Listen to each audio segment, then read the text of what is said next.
حكاية عن شاعر يمني مبدع خزن القاف ثم حلق به الخيال فحكم العالم لمدة ساعتين، حرر فيها القدس واتخذ قرارات عديدة.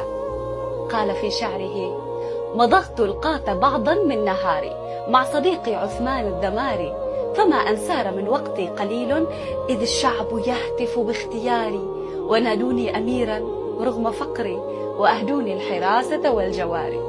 صعدت العرش والوزراء حولي وأصحاب الفخامة عن يساري، فألزمت الرياح تهب شرقا لتحملني إلى دول الجوار، وأغلقت الحدود وكل شبر وأنقذت البلاد من الدمار.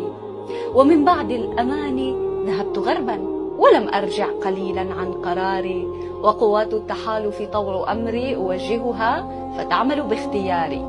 جعلت الهند قاعدة لحرب وأرض الترك صرحا للحوار، حكمت على جيوش الغرب قتلا وأسبيت النساء مع الذراري، قهرت الفرس والرومان قهرا وطوقنا عليهم بالحصار.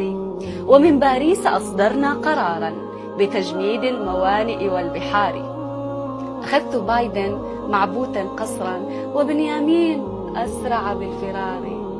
جعلت الروس ترجو أي حل وأمريكا تطالب بالحوار.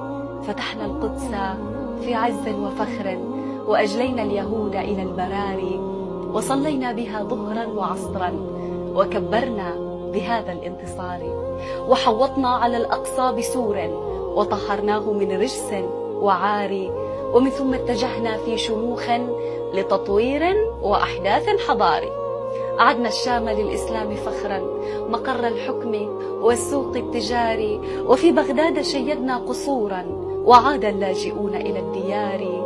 ومن صنعاء أصدرنا بيانا ودستورا لتوجيه القرار. ولما أن رميت القاة ليلا وناديت الحراسة والجواري إلي بالعشاء، فما مجيب ولم ألقى سوى ذاك الذمار. إنسان نبيل حتى عندما حلق به الخيال فكر في العرب وفي الحلم العربي.